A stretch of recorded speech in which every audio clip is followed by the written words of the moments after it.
Okay guys, go to page 69 please in your grammar books, page 69. Okay, couple of announcements.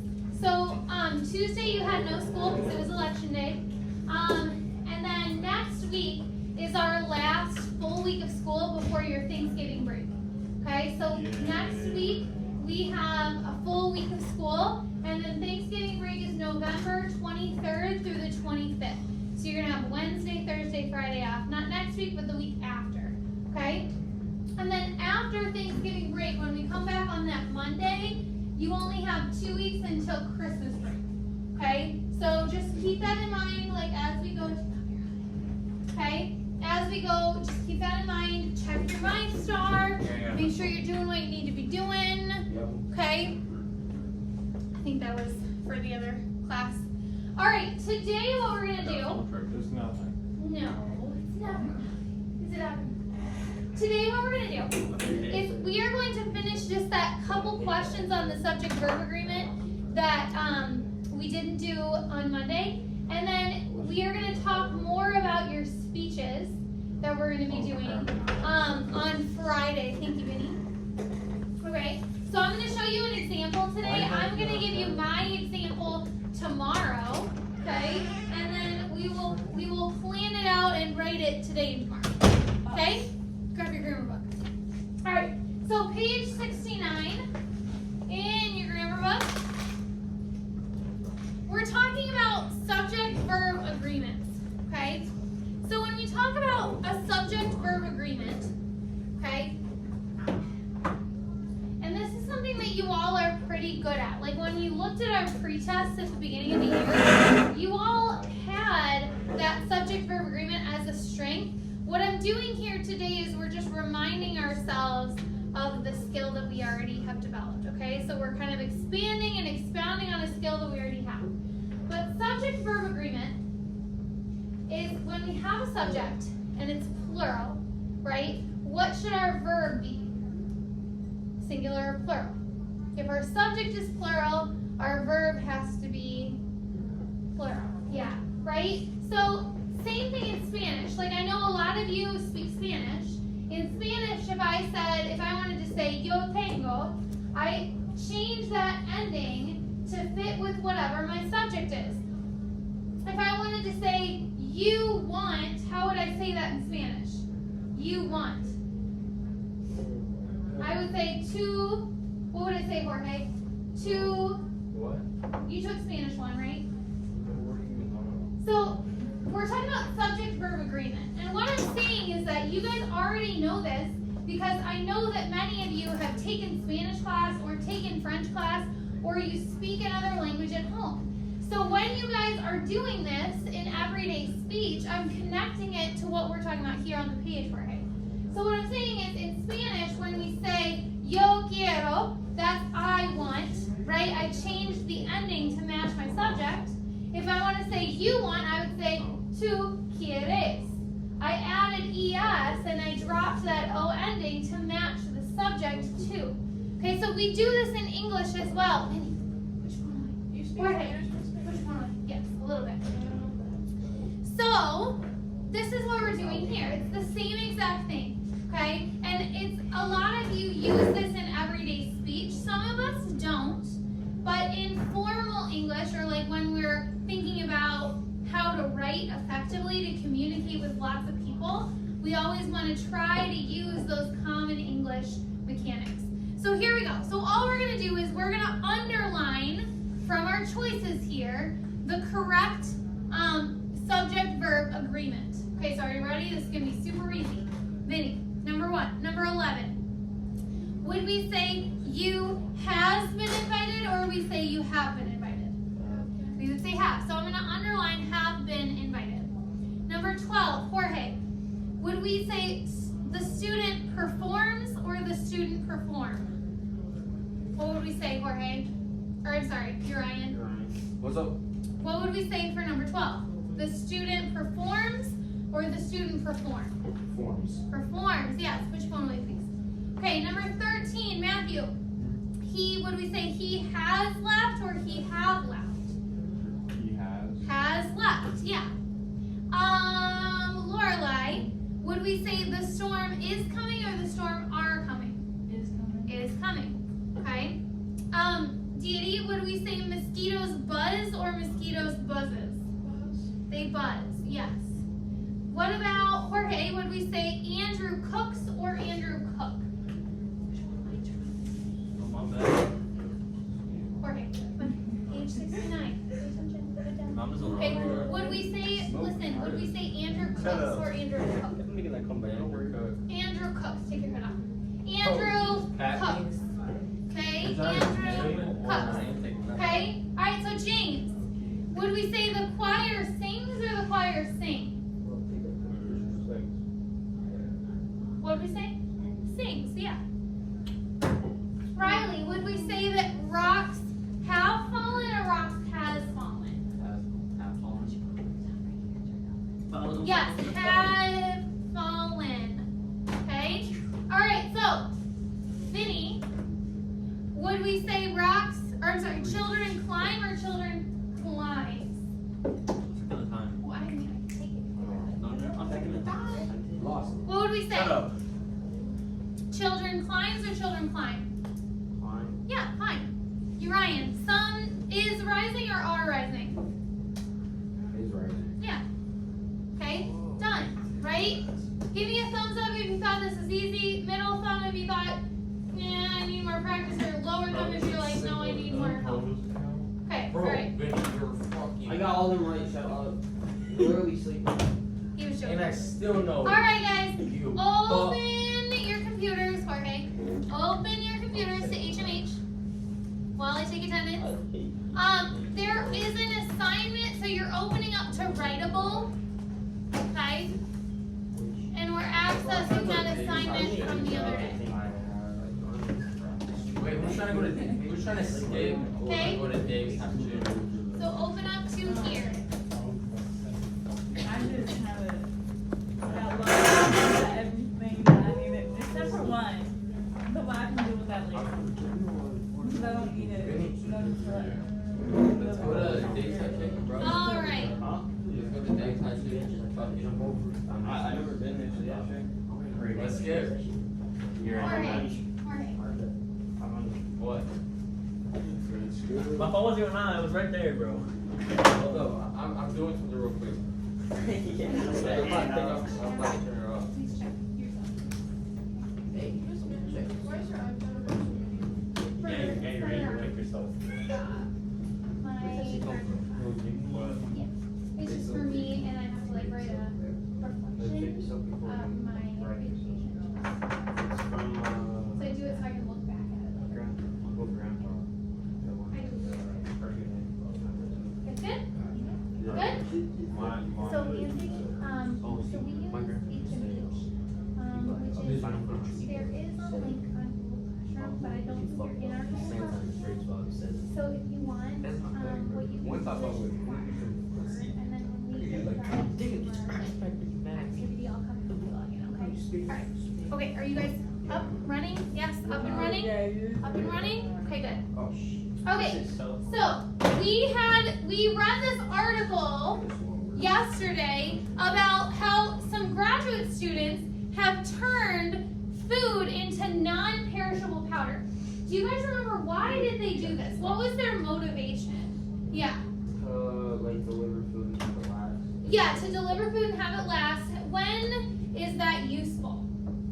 Like for like, was it hurricane? Yeah, natural disasters, and they did use hurricane as an example of a natural disaster where people might be cut off from their food supply and need like ready to go food that will help them like, you know, stay alive and keep going until their food supply is reordered.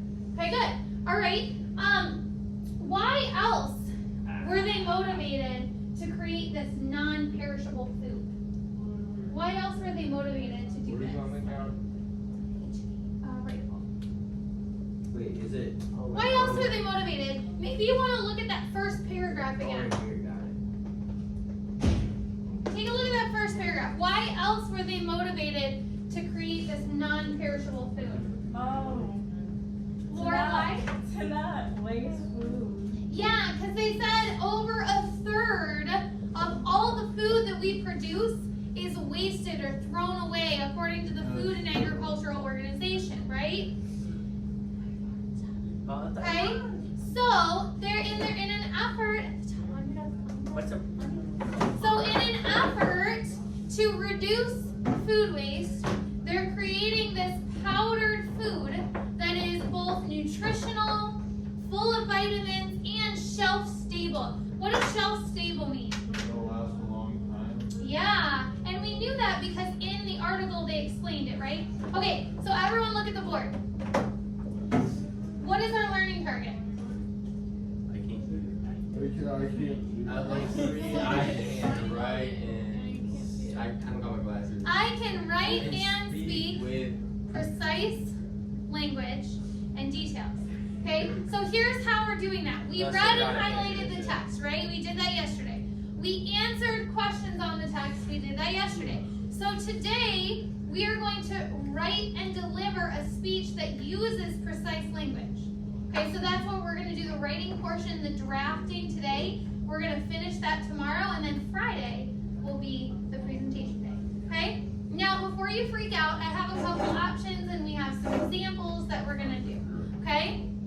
All right, so when we talk about precise language, that word shelf stable that I just asked you about, that is a word that you're only using when you're talking about perishable food items, right? And so if you're talking about wasting food versus preserving food, I'm going to use a set of words that are just for describing that thing. Let me give you another example. When you guys were freshmen in earth science, do you remember writing a paper about nuclear fusion? The freshmen are doing this right now. They're writing a paper about nuclear fusion, okay? And they have to describe what it is and how it's used and whether or not they agree with its use for clean energy, okay? So when we're talking about nuclear fusion, I am going to use a specific set of vocabulary words that are related to that topic, right? Or that subject of science, right? Can you guys think of some specific vocabulary words that you only use in certain classes or for certain areas of our life? Can you think of any? How many of you like to cook? I thought we were cooking actually. You don't know how to You cook, like bro. to, yeah, okay. How many of you like to bake? I like bacon brown. Okay. So listen, when you bake and I say something to you like fold in the flour and the butter, how do you know? Do you ever talk about folding in flour and butter in any other area except for baking or cooking? No, right? So we have a very specific set of words that we use when we're talking about baking and cooking, right? And that is precise language. Okay, so someday, when you guys are adults, maybe that's in a year and a half, right? When you guys are in the workforce, you're going to have a specific set of words that you use in your job. How many of you are in OSTC? Okay. So in OSTC, or how many of you have ever done OSTC? Okay. So in OSTC that you guys have done, did you have specific vocabulary words that you used in your programs? Can you think of any? I know one. Tens, thousands. Tens, thousands? Okay, and how did you use that? In measurement. And like the measurements, yes. Yeah. So that is not a measurement that we ordinary people would use outside of, is it machining? Yeah. Outside of machining, right? Oh, Very good example. Yeah, I like that. You're right. When you were in OSTC, did you? You didn't? Who else went to OSTC? I thought I said. She got you go deep to I thought you did. You're going next year, maybe. So so in OSTC, right? If you do it next year as a senior, you can sign up in the spring to do it as a senior. You're going to develop with your program instructor these specific set of words that are used for your profession, for the career that you're training for, right? So teachers have words too. We talk about things like standard-based grading, or we'll talk about pedagogy as the art of teaching or the philosophy of teaching. We have words like grading practices, right? So you may have heard these words before. They're very specific to the profession, right? So that's what we're talking about when we talk about precise language. That's what we're talking about here, okay? Okay. So here is our prompt. Are you ready? Our prompt is that we are going to write a 1-paragraph informational speech describing your favorite food. This speech is intended for a group who has never tasted or cooked or made your chosen food. So we can have a lot of fun with this, you guys. So on tomorrow, I am going to bring in my chosen food for you. And I am going to explain in my speech how to make it. And then I'm going to explain to you how to enjoy it on a plate. Okay, so we're going to share some food together, okay? So you can choose to share your food with us and as part of your speech, or you can pre-record a video of yourself making and eating the food with precise language and details, and we can use it kind of like you can pretend you're a YouTube channel host and you're giving a review of that food item for your YouTube channel, okay? So there's going to be some options here. So tomorrow I'm going to give you the live action speech. Today I want to show you an example of a pre-recorded video, okay? How many of you have heard of Paul Hollywood? Anybody? Okay, so Paul Hollywood is a super famous baker in England, and he is so famous, he is a judge on many cooking shows in England, and he has judged and featured on many cooking shows and baking shows in America as well. So he has a YouTube channel where he does his thing, and he gives us these little tutorials on how to make a food item. And at the end, he uses precise language to describe the food item to us. So we're going to watch it, and this could be something that you choose to do as your speech option, okay?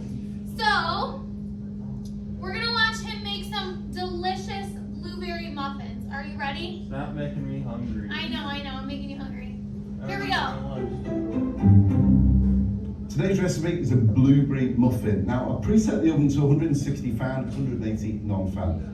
In the bowl, I've got plain flour, into which I'm going to have baking powder, a little bit of salt, then I'm going to add some sugar,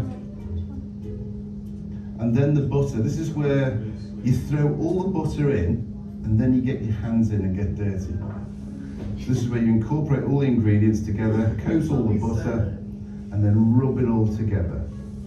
You're looking for breadcrumbs, essentially. You could use a mixer for this with a paddle, and it just breaks it up a little bit quicker, but actually, I quite enjoy this. It's quite relaxing. Right, these muffins are brilliant, because once you've actually made the dough itself, or the paste, then you can actually put it in the fridge and use it the following morning for fresh muffins. Sorry. May be dismissed to the PAC at this time. Just a reminder, teachers, it is under your discretion if you would like a student to attend. That is all. Have a great day, and we'll talk to you later. Okay. In the morning. And you can put orange in it, mandarins, apples, anything you wish. Blueberries work exceptionally well with this, because when you bite into them, they just pop in the mouth and they taste amazing. You do this for about 5 minutes or so. Get the kids involved doing this. This is the fun bit, really. You can see, just by rubbing your thumbs over it, the butter and the flour coming together. So it looks like it looks like a crumble on the top of a good crumble. You don't want to feel any big lumps in there. Get right underneath down to the bottom and turn it over. So actually, you know when you've done it, when you push it together, it starts to hold like that. So just push it together and it holds and it crumbles back. Think again. about what I've got some precise vanilla words extract. he's I'm going to add to this for a little bit of and how flavour. he's using it. Little drops. Crack a couple of eggs in there as well.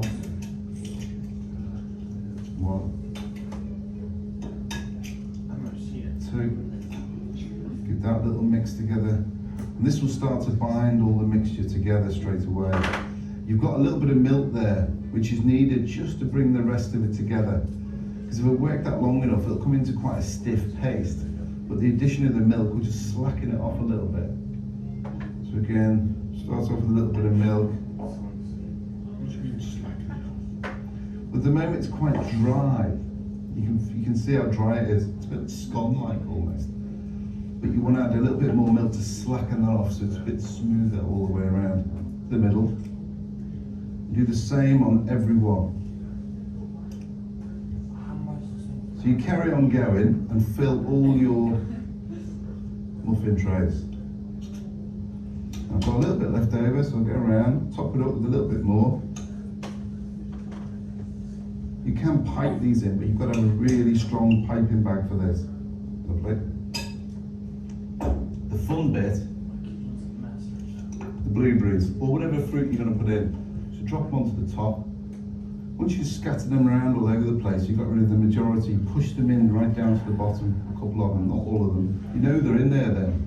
No one's going to say, isn't there blueberries in this? There are, there's plenty of blueberries. Once you've seen a few of them disappear, grab a couple more, scatter them onto the top. Lovely. So you end up with something that looks like that, okay? And these bake in the oven for about 20-25 minutes.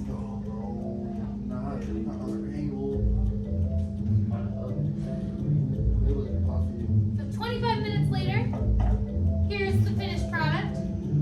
That's the colour that you're looking for. You're looking for that golden brown. When you touch it, it's slightly crispy and it's firm, it bounces back. If you leave a fingerprint, you know it hasn't baked right in the middle of it. And so at the moment, you're looking at golden, crispy on the top. You see the blueberries. You know it's baked because it's got some tension there on the top. Start looking at it at 20 minutes, just in case your oven's running a little bit hot. But they should look like this, very rich golden brown. When you open them up, these beautiful tulip muffin cases, still a bit hot. You get these blueberries running through it, the buttery, the delicious, the light, and you have this gorgeous fresh blueberry sitting in the middle of it. That with a little bit of cream, just with a cup of coffee.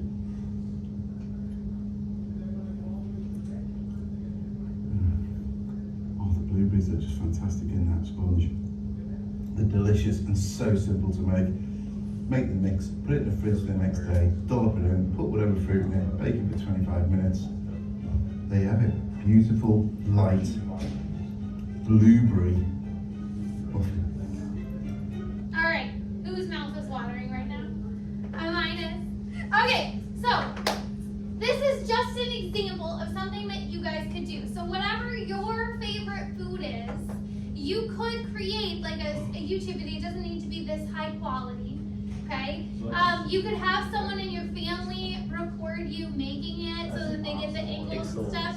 Or you could just use like a tripod on your phone. However you want to do this, you can do it. If you'd rather just present it in class, we can do that too. So I'm going to give you my in-class, in-person example tomorrow, and I will actually bring the baked good in so that we can try it. We have to bring it in? So we have to bake No, it. you do not have to bring it in. If you choose to, you can.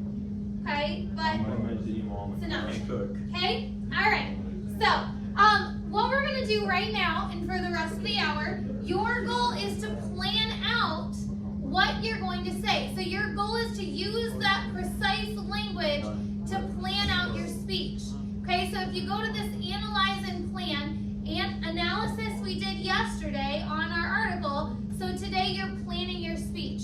So for example, I started filling this out as an example and I gave some of you some sentence stems to help you get started. So the food I will write about is apple cake. Have you ever thought about apple cake as an apple as an ingredient for a cake? I want to tell you about apple cake because it is a special recipe from my grandma that means a lot to me and it tastes good and it's really great for a Thanksgiving gathering or a fall food event. That's hers.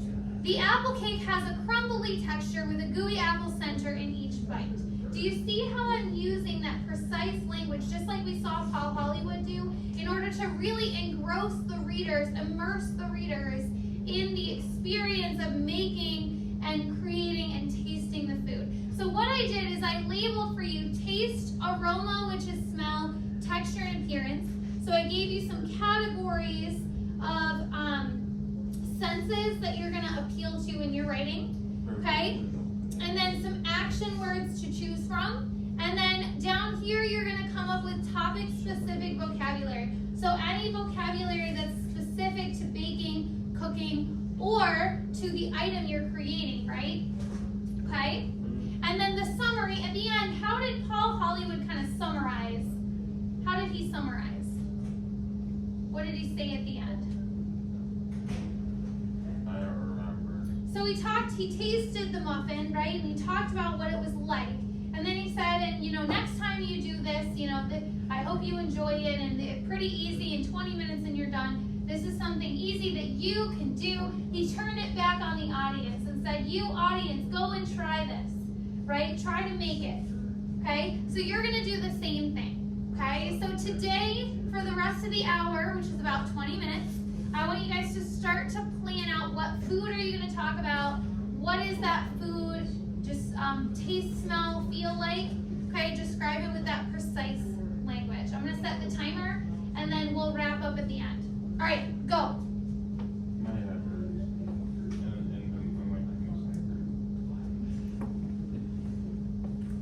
So I'm gonna give it this.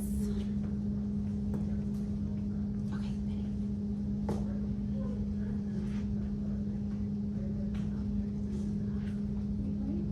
Let's start planning out what food you're gonna do. Do you know what food you're gonna We do? have to make it. No, you don't have to make it. You can choose to, but yes. So you don't have to actually make it, but you're just describing it. And if you want to make it, that would be fun, right? So what food do you want to do? Like, what's your favorite food? Or a food that you make often that you could talk about in detail? Is it like have to be like sweet? No, it can be anything. It could be mac and cheese, ramen noodles, any food. Oh my, these questions was What do you think? Pasta? Okay, so the food I will write about is what kind of pasta? Like lasagna, penne. So tell me the kind of lasagna. That's what you know how to make? Okay.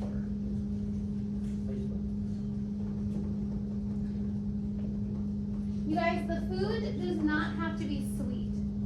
It can be Kraft mac and cheese. It can be ramen noodles. It can be a bowl of cereal. Okay? It can be anything that you guys make. What I'm looking for is, can you use precise language in a speech, good formal speech techniques to describe it, right? Oh yeah, I know how to do baked mac and cheese. It could be toast. You know what I'm saying? Like anything, whatever your favorite food to make is, pick that and go with it. Okay. That's her, you're right. That's strike one. For what? Strike one. What? What happened? Hey, you just. Strike one. Yep. Alright. We're moving on. We're keeping it together. Moving on. Jorge's having a day. Nah, there's something good. He's having a moon. Alright. Okay, so let's see if they've added you to our. You're right. So, do you have a favorite food? Okay. Do you have a food that you cook or make? Do you make yourself grilled cheese? Trying to stupid boat offense is fucking gay. Yeah. You cook everything? What's your favorite thing you cook? Okay. What's something that you've made recently? Okay. So I'm gonna like you can choose any food that you enjoy. And I'm just gonna have you do it on Google Docs right now. So, and then you're gonna send it to me, okay? So you can just do this on Google Docs. Like, you know what I mean? Food. Like, what does Oh, it's it? supposed to be chocolate factory. Okay, that. I guess. It's okay. So do you use text to speech at all? No. So you can just type it then. So do you want me to do like bullet points? So you can kind of plan it out a little bit? Or you can use the sentence stems on the board to help you too. So like food I want to write about is food I will write about is. Okay? And then you can do like I want to You're right. You're both about gay. this food because I play it, it's gay. okay, and done with that. You can I choose need it. how to make it, and then how to eat it. Okay, and that's pretty much your format. So all you gotta do is fill in those blanks, okay? That sound okay? And we'll have tomorrow to work on it. Gooey? No. So goo is OO. Yeah. And then E is actually Y. Here you go. The first thing What's your food? gooey. Why you say no? That's a really popular But I have a good dish. text for it. That ruined my appetite. You might with the. It's actually really delicious. It's like duck with a little Yeah, sweet my sour stuff. sauce. Draft touchdown. What food are you choosing? Ooh, you gonna bring it in? Okay. Oh, shit, I don't have a good. So you gonna pre-record? I don't want first blood. You can actually make them at home when you're pre-recording. I know. Yeah. Take my good Basically, box. Back of the box, so it That's gives you right. instructions. Yes, You're so and gay. you're just reading it. Okay. What are you gonna do? Oh, I knew you made it. Oh, But I okay, had to what get kind away of to get rid salad? of your Like Sparky Caesar or the salad, blue Cobb check. salad, Al salad, Just lettuce. I got this, ranch bro. We got it in the dressing bag. salad. Just lettuce and ranch dressing. Oh my, that's not even a good salad. Oh, What kind of I salad? want, bro. I want it. It's not a Great good salad. salad. Oh my god, I'm really picky on my salad. Are you gonna put jam on I'm it? sorry, that's like Or my top PB&J? tier. Nutella? Like, if that's like, if Toast I with have butter? to eat something every day, I'll have, I have to have like something on my toast, you know, to make it. That's fair, yeah, that's fair. And there's lots of good I guess descriptions. I would eat tomatoes off. I was thinking like. Or you're a cook, aren't you? Like you cook all the I And mean, onions. sometimes, but I'm What do you like to make? Yes. Oh, you're my When I say sometimes, I'm like, kind of look like I'm like, I'm good. Okay, well, what do you like to cook? I'm sorry, that's. big thing. Oh, are you gonna talk, that would be a great one I'm trying too, to because process Thanksgiving that. coming up and I need some leftover recipes. You ain't You eating know your what I'm saying? There you go. I like the baked mac and cheese with Mom, the that olive mom's so chutney. hungry. Would always be like Breakfast that, symbol. because the voice Yeah, is and good. What are you gonna do, James? No, what's your favorite food? You're right, chill. Okay, that's Elixir, what I no think. elixir. Do you make Oh yeah, I yourself food finally ever? figured out which salad. No. Have you ever made? On your action words, what action words? Did you Talk decide about cereals? this. You could even talk about like the different kinds of cereal to choose from in the grocery store, and what kind of milk you think is best on cereal, and how to eat it without it getting soggy. You know what I'm saying? Chocolate brown. What are you doing? What? Hang on. Okay, 1 second. Oh, no. This is important. Then a conclusion. What food are you Why doing? do I smell brownies? Random food, I don't care. Why do I smell brownies? I'm watching that. Because you're fat, you think I don't have no about favorite food. What food do you make for yourself at home? I don't make my food. So you said to me, like when we were doing your transition assessment earlier, you said you make mac and Go cheese. out there, like Yeah. go out So could and you get talk about mac and salad. cheese? Yeah, Like how to make crab mac and cheese? A Do you good still do salad that? too. sometimes. Okay, so you can talk about that, right? Yeah. Okay. Chocolate So brown. write it down so you don't forget it. And I'll some read it. perfect. Good But conclusion. Right. So we talked it about- was important. Yeah, Riley. Shut up. So is this. We're going to slap you. Hey. He's gonna talk. There we go. Leave Oh, Percy around. sorry, you Stop guys talking get. like Minnie, what food are you doing? What's your food? What kind of pasta? that. Like olive oil pasta, red sauce, Alfredo, penne, lasagna, spaghetti. Okay. Okay, is it like long noodles or short noodles? Okay, so like spaghetti or linguine? What do you Pasta? Okay, so let's use our precise words and add that. Okay, so linguine, Italian dressing pasta. That sounds like it's the title, right? See ya. LA. S. You got a dollar. Lasagna. You got a pencil. So then Here, take it. and I need a pencil. start me like that. Alright, listen. You guys got 10 minutes. Focus. We're gonna go into like really focus mode. Like quiet, zoned in, focus. I need a pencil. You do not need a pencil. Yeah, it's alright, Jack. Type it down.